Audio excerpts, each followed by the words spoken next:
작년에 김은중 감독이 이끈 20세 이하 월드컵 대회에서 준결승전에서 이탈리아와 붙었습니다. 그때 이탈리아와 1대2로 패를 했습니다. 전반전에는 1대1로 팽팽하게 맞섰습니다. 후반전 시작할 때만 해도요, 그래도 공격이나 수비나 탄탄하게 비등한 관계를 이렇게 해서 대결을 펼쳤습니다. 그런데 4분을 남겨놓고 상대방에게 프로킥 골을 넣어주고 맙니다. 그리고 나서 남은 시간에 만회해 보려고 총력을 기울였지만 만회하지 못하고 경기가 끝났습니다. 그래서 준결승전에서 떨어졌어요. 3, 4위전에서는 이탈리아와 경기를 했는데 이도 전반전에는 1대1로 잘 싸웠어요. 그런데 후반전에 가가지고 연속 2골을 주어서 1대3으로 패를 했습니다. 그렇게 해서 대회를 마쳐서 4위를 했어요. 그래도 잘했다라고 대한민국 모든 국민들이 박수를 쳐줬습니다. 그러면서 아마 모든 국민들의 마음 가운데에 아쉬운 부분이 있었을 거예요. 이 두 경기 마지막 조금만 더 해줬으면 훨씬 더 좋은 결과를 만들 수 있었을 텐데라는 그런 아쉬움이 남았을 것입니다. 운동 경기와 우리의 인생의 경기는 모든 순간순간이 다 중요해요. 그런데 그럼에도 불구하고 전반전과 후반전 경중을 따지다 보면 어떤 것이 더 중요할까요?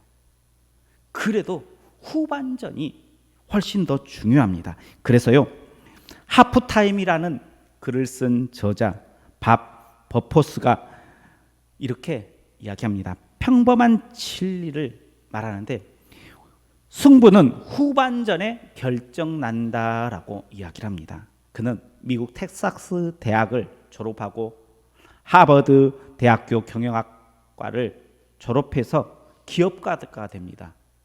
화려하게 성공의 삶을 살아갑니다. 그리고 그는 자신이 외쳤던 외침대로 승부는 후반전에 결정난다라는 것을 몸으로 실천해요. 전반전에는 성공의 삶을 살았다면 후반전에는 의미 있는 삶을 살겠다라고 결정을 해요. 그래서 기업가를 내려놓고 후반전의 인생은요, 많은 사람들에게 교회의 지도자들, 각 층의 리더들을 모아놓고 교육을 시키는 멘토의 삶을 살아가요. 사람에게 도움을 주는 인생의 삶을, 그래서 의미 있는 삶을 내가 후반전에는 살아가야겠다라고 합니다. 그러면서 이런 글을 남겼습니다. 한때는 영영 다가오지 않을 것처럼 보이는 순간이 내게도 다가왔다. 죽음이 다가온 거예요. 경기가 끝나는 것은 두렵지 않지만 마무리를 잘 하고 싶고 누구에게도 빼앗기지 않는 무언가를 남긴 채 떠나고 싶다.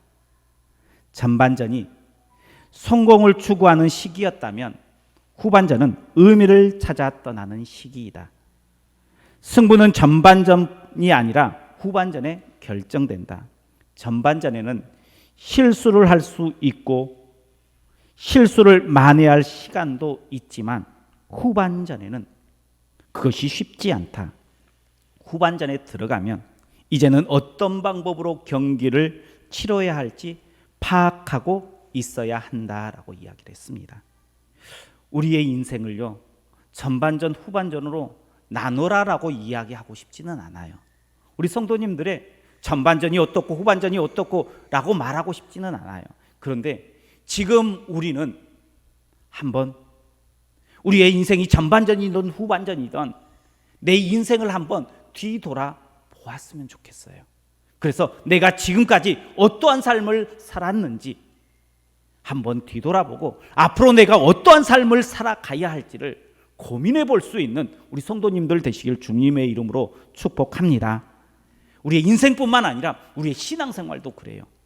지금까지 아마 많은 한국교회 성도님들은요, 많은 말씀을 연구했어요. 선교를 많이 들었어요. 많은 것들을 내 것으로 만드는 시기였어요.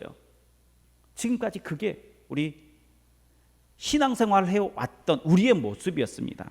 그렇다면 이제는 우리가 알았던 말씀을, 우리가 깨달았던 말씀을, 내 것으로 만들었던 말씀을 이제는 내 삶의 자리로, 내 신앙의 후반전에는 알았던 말씀을 이제는 내 삶에서 그 말씀이 능력이 되는 은혜를, 그래서 승리의 삶을 살아가는 우리 성도님들 되시길 주님의 이름으로 축복합니다. 우리 옆에 분들과 함께 이렇게 인사해 보겠습니다. 우리 같이 인생의 후반전에는 승리자가 됩시다.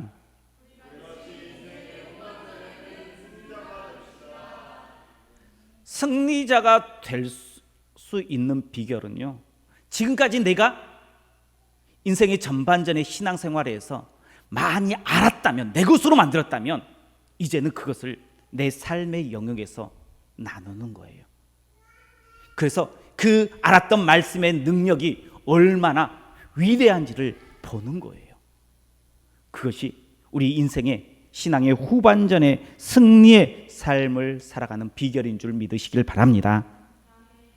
세상이 가면 갈수록 악해져 갑니다. 어두워져 갑니다. 영적으로 어둠이 짙어져 가고 있는 이 시대입니다. 이것을 부인하는 사람은 아마 없을 것입니다. 그러나 왜 세상은 점점 캄캄해져 가는 걸까요? 왜 악해져 가는 것입니까? 이것은 어두운 이유는요, 어둠이 짙게 깔려서가 아니라 빛이 그 기능을 잃어가기 때문이에요. 왜 세상이 악해져 가는가, 왜 캄캄해져 가는가? 그것은 간단해요.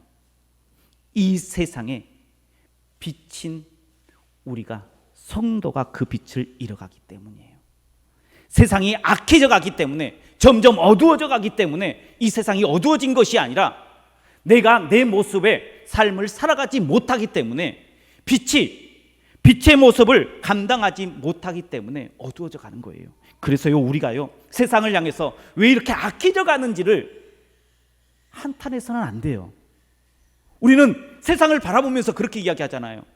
왜 세상이 이렇게 악해져 가는지 모르겠다라고. 교회에서도 이야기하잖아요. 우리 성도님들도 스스로 생각하잖아요. 왜 이 세상이 어떻게 되려고 이렇게 되느냐라고 한탄해할 거예요. 그런데요, 그렇게 말할 필요가 없어요. 아니, 말할 수가 없는 거예요.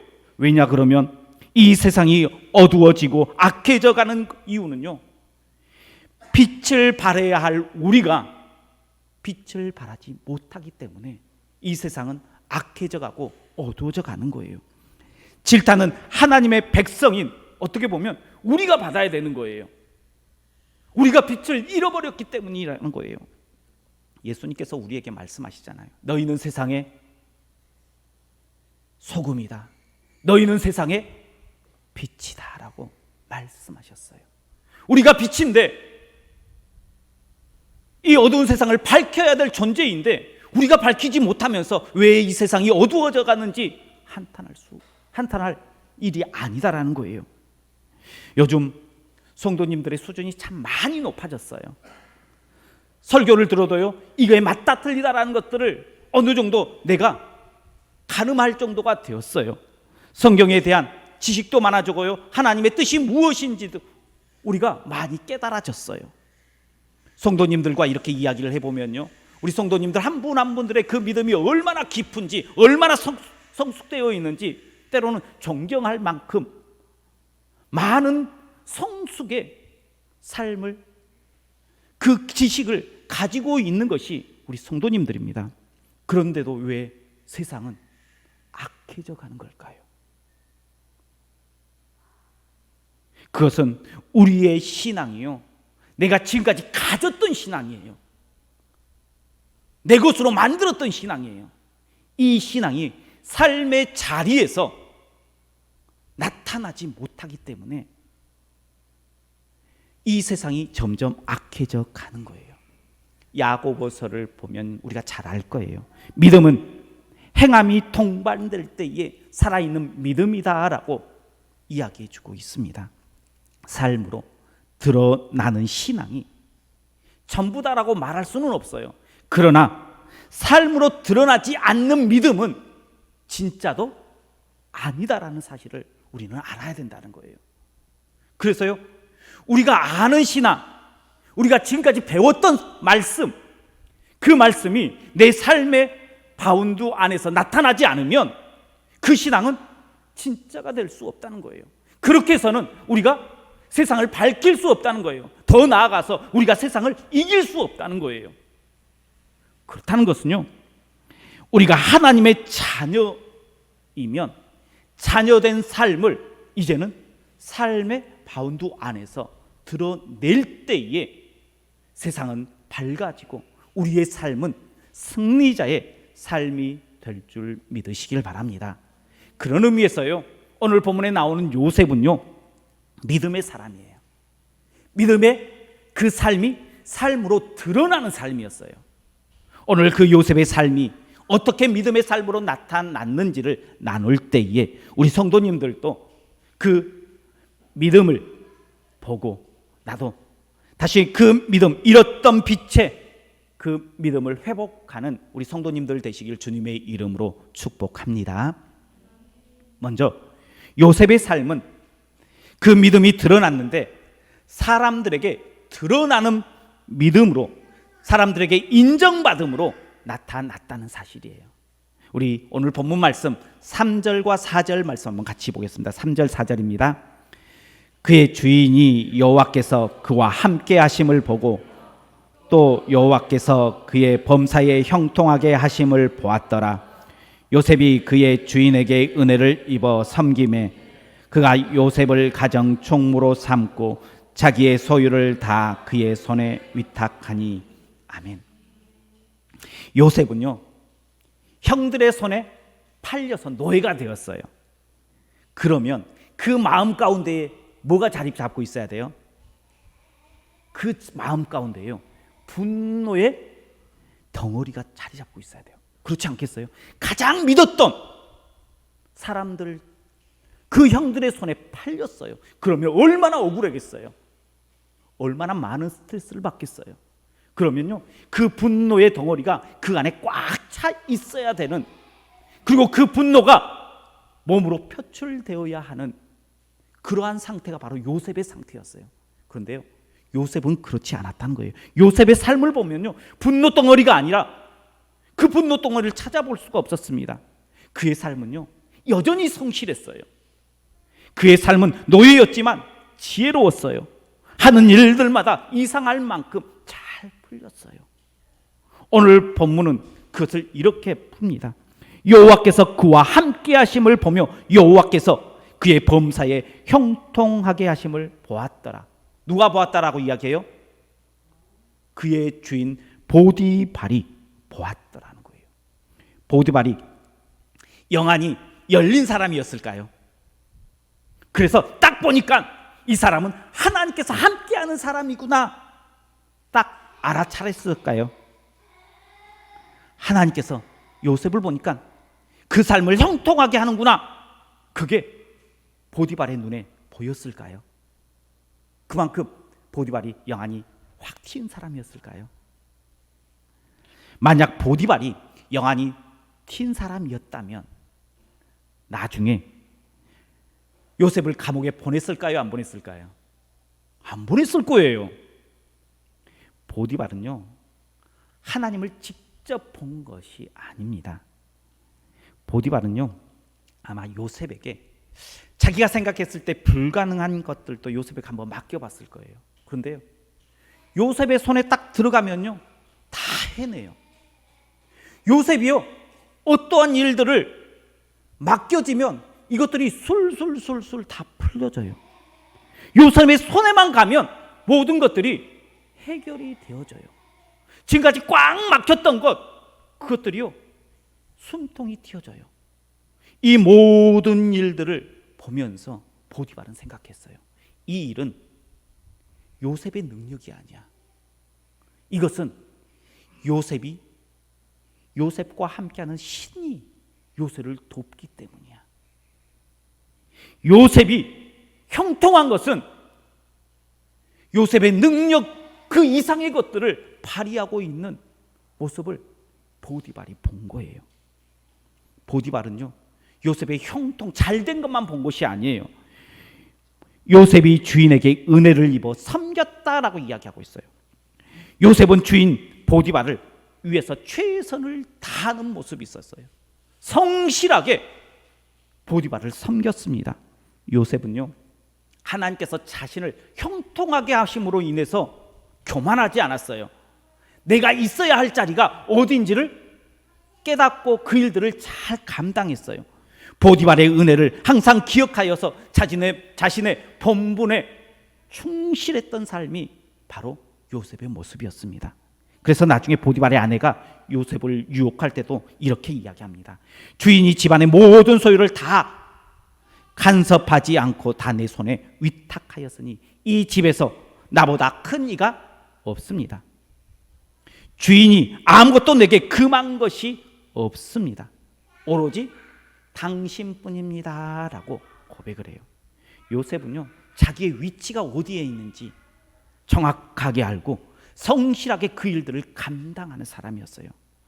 하나님의 형통함이 있었음에도 불구하고 교만하지 않았던 사람이 요셉이었어요. 그래서 그것이 보디발의 마음 가운데에 귀하게 자리 잡은 거였습니다. 요셉의 상황, 그 상황만 보면요, 분노 덩어리로 가득 채워져야 할 상황인데도요, 그렇지 않았어요. 그의 삶은요, 하나님의 은혜가 가득 찬 삶이었습니다. 분노가 표출되어야 될 그 상황임에도 불구하고 분노가 표출되지 않고 은혜가 표출되어지는 이유가 무엇일까요? 왜 그는 사람들에게 그의 신앙도 인정받고 그의 성실함도 인정받고 그의 능력도 인정받는 삶이 되었을까요? 그것은요, 어떻게 가능할 수 있었을까요? 요셉이 하나님의 말씀을 믿고 그 믿음의 말씀이요, 삶에서 드러났기 때문이에요. 하나님의 말씀에 능력이 있음을 믿고 하나님께서 말씀하시면 그 말씀대로 움직였던 사람이 바로 요셉이었습니다. 교회에서만, 하나님 앞에서만 내가 최선을 다한 것이 아니라 내 삶의 영역 안에서 내게 주어진 삶의 자리에서 그 일들을 감당했기 때문이라는 거예요. 믿지 않는 주인, 동료들 앞에서, 더 나아가서 자신을 유혹하는 주인 보디발의 아내 앞에서도요, 그 신앙을, 그 믿음이 드러나는 사람이었다는 거예요. 삶의 자리에 드러나는 요셉의 그 믿음이 사람들로 하여금 인정하게 했다는 거예요. 요즘 우리는 하나님 앞에서 참 잘해요. 예배 생활, 기도 생활, 말씀 묵상의 생활, 개인적인 신앙의 삶을요, 참 성실하게 우리는 하고 있습니다. 그런데 삶의 자리는 어떻습니까? 주님의 말씀에 순종하면 그 말씀의 능력이 되어서 돌아오는 기쁨을 우리는 누리며 살아가고 있습니까? 하나님의 말씀에 능력이 있는 줄 우리가 믿고 그 말씀을 의지하며 살아가고 있습니까? 하나님께서 말씀에 순종하면 그 순종하는 대로 은혜 주시겠다라고 말씀하시는데 그 은혜대로 말씀을 심고 있습니까? 하나님께서는 우리로 말씀의 능력을 힘입는 삶을 살기를 원하시는 줄 믿으시길 바랍니다. 그리고 그 말씀의 능력이 있음을 우리가 깨닫기를 원하고 그 능력의 삶을 통해서 요셉처럼 형통의 삶을 우리에게 허락해 주시기를 원하시는 분이 하나님이시다는 거예요. 그러면 우리는 어디에서부터 시작을 해야 될까요? 그 말씀을 우리의 삶 가운데 가져오는 것, 어떤 것부터 시작하시겠습니까? 하나님께서는 우리에게 뭐라고 말씀하십니까? 사랑하라라고 말씀하세요. 하나님께서요, 우리에게 용서하라라고 말씀하십니다. 미워하는 대신 사랑하십시오. 분노하는 대신 용서하십시오. 그것부터 하나씩 시작하십시오. 그 사랑이, 그 용서가 능력이 되어서 우리 성도님들을 삶의 자리에서 형통의 복으로, 삶의 자리에서 빛의 그 은혜를 다시 회복하는 자리로 우리 성도님들을 이끌어 주실 거예요. 그냥 지금까지 내가 알았던 그 말씀을 삶의 자리로 가지고 나오십시오. 이것이 우리가 영적인 신앙의 후반전에 살아내어야 할 인생인 줄 믿으시길 바랍니다. 그런 은혜를 누리는 우리 성도님들 되시길 주님의 이름으로 축복합니다. 두 번째, 요셉의 삶은요, 그 믿음이 하나님 앞에서 드러나는 믿음이었어요. 우리 오늘 본문 9절 말씀 한번 같이 보겠습니다. 9절입니다. 이 집에는 나보다 큰 이가 없으며 주인이 아무것도 내게 금하지 아니하였어도 금한 것은 당신뿐이니 당신은 그의 아내임이라. 그런즉 내가 어찌 이 큰 악을 행하여 하나님께 죄를 지으리까. 아멘. 요셉을 유혹하는 보디발의 아내를 향해서 주인인 보디발을 배신할 수 없는 이유들을 이렇게 열거를 해요. 그런데요, 그 마지막 결론은 뭐라고 이야기합니까? 이 큰 악을 행하여 하나님 앞에 죄를 지을 수 없다라고 고백을 하고 있는 요셉을 볼 수 있습니다. 하나님께 죄를 지을 수 없으니 나는 이 일을 할 수 없다라고 이야기하는 거예요. 요셉의 눈에 보디발이 커 보이는 고백이에요? 하나님이 커 보이는 고백이에요? 요셉은요, 보디발이 비록 주인이었지만 하나님 앞에서의 삶을 살아갔던 사람이에요. 그런데 이 고백이요, 성전에서 고백이 아니라는 사실이에요. 이 고백이요, 성경 공부할 때에 일어나는 고백이 아니었다는 거예요. 이 고백이요, 요셉의 삶의 현장 한가운데서 일어났던 고백임을 우리는 주의 깊게 볼 수 있어야 한다는 거예요. 많은 성도들이요, 교회에서 예배 시간에, 기도 시간에 성숙한 믿음의 표현들을 너무나 잘해요. 그러나 교회 밖에서, 집에서, 직장에서 사람들과의 만남 속에서는요, 하나님 앞에서가 아니라 사람 앞에서의 삶으로 바뀌어지는 경우가 너무나 많다라는 거예요. 그래서 아무렇지도 않게 때로는 거짓말도 하고요, 속이기도 하고요, 미워하기도 하고 비방하기도 해요. 하나님 앞에서 그 신앙이 교회에서만 일어난 것이 아니라 내 삶의 터전, 내 삶의 한 중앙에서 고백될 때에 이 땅에서 우리는 빛을 발하는, 어둠을 몰아내는 인생이 되게 될 줄 믿으시길 바랍니다. 그러면 아마 이렇게 또 이야기하시는 분이 있을 거예요. 교회에서만 밝히면 됐지, 내가 어떻게 나는 세상까지 밝힐 만한 그런 능력이 안 돼. 그래서 나는 교회에서만 하는 것도 내가 만족할 거야 라고 말하시는 분들 계십니까? 그러면 우리가 대부분 살아가는 시간이 교회에서가 많습니까? 세상에서가 많습니까? 우리가 일주일에 하루만 빛 가운데에 살아가고 6일은 어두움 가운데에 살아가라라고 이야기하면 어떻게 하시겠습니까? 그래도 그래, 뭐 어쩔 수 없이 그래야지 하면서 하루만 빛 가운데서 살아가시겠습니까? 아니잖아요. 우리가 살아가는 그 인생의 많은 시간들을 세상 가운데서 살아가야 돼요. 그러면 세상을 밝혀서 이 세상이 밝은 데서 우리의 인생을 살아가야 된다는 거예요. 그래서 우리는요, 빛을 발하는 삶을 살아가야 돼요. 우리의 전반전의 인생을 살아가는 사람들도 있을 거예요. 아직 전반전의 삶을 후반전의 삶을 살아가는 사람들도 분명하게 있을 거예요. 그런데 인생의 전반전이든 후반전이든 우리의 영적인 신앙의 후반전은 지금 시작해야 될 때임을 우리는 생각을 해야 된다는 거예요. 그래서 우리의 성실함, 말씀의 순종함으로 우리의 능력과 형통의 삶을 이끄시는 하나님의 은혜를 다시 한번 경험하는, 그래서 많은 사람들에게 빛을 보여주는, 소망을 보여주는 그러한 인생의 신앙의 후반전을 시작하십시오.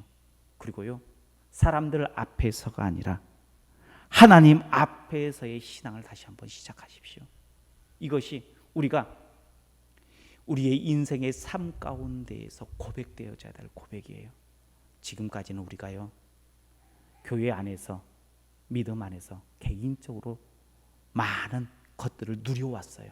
이제는 우리의 삶의 현장 가운데에서 그 하나님의 말씀이 능력이 되어지는 놀라운 축복을 힘입는 신앙의 후반전의 삶을 삶의 자리에서 살아내는 우리 성도님들 되시고 우리 만나교회가 되시길 주님의 이름으로 축원합니다. 기도하겠습니다. 사랑이 많으신 하나님, 감사합니다. 우리에게 하나님의 크신 은혜를 경험하게 하시고 지금까지 그 은혜를 우리의 것으로 만들었다면 이제는 그 하나님의 말씀을 내 삶의 현장에서 많은 사람들에게, 그리고 하나님 앞에서의 삶을 통해서 이 땅 가운데에 드러나는 생명력 있는 말씀을 누리며 살아가는 우리 성도님들, 그리고 우리 교회가 될 수 있도록 축복하여 주옵소서. 예수님 이름으로 기도하옵나이다. 아멘.